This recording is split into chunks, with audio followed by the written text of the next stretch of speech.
Ils étaient entre 150 et 400 000 manifestants dans les rues de Paris, Bordeaux, Lyon, Nantes, Rennes ou encore Grenoble. 180 villes se sont mobilisées contre la première réforme des retraites par un gouvernement de gauche. Une réforme qui s'ajoute au contexte de crise et de ras-le-bol fiscal des Français.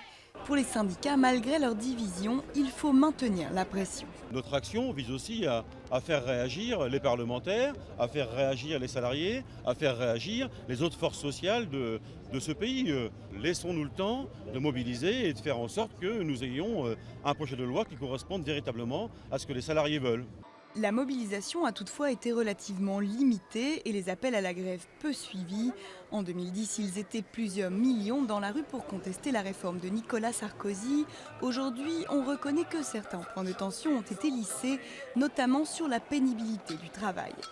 Ce qui déçoit, c'est avant tout que François Hollande s'attaque à son tour à l'un des piliers du système par répartition. Je suis super déçu. En fait, on voulait se débarrasser de Nicolas Sarkozy. Et en fait, il s'avère qu'il fait pire que la droite. De l'argent, il y en a où? Dans les rangs, l'allongement progressif de la durée de cotisation fait particulièrement grincer des dents. Pour beaucoup, cotiser 43 ans pour toucher une retraite à taux plein, ce n'est pas la solution. Des alternatives existent. Il y a 590 milliards d'avoirs français dans les paradis fiscaux et il y a 60 à 80 milliards de fraude fiscale. L'argent, il est là, il faut aller le chercher là, pas dans les petites retraites, pas dans les petites gens, pas dans ceux qui travaillent, pas dans ceux qui font les richesses de ce pays. Le projet doit être présenté en Conseil des ministres le 18 septembre et examiné début octobre au Parlement.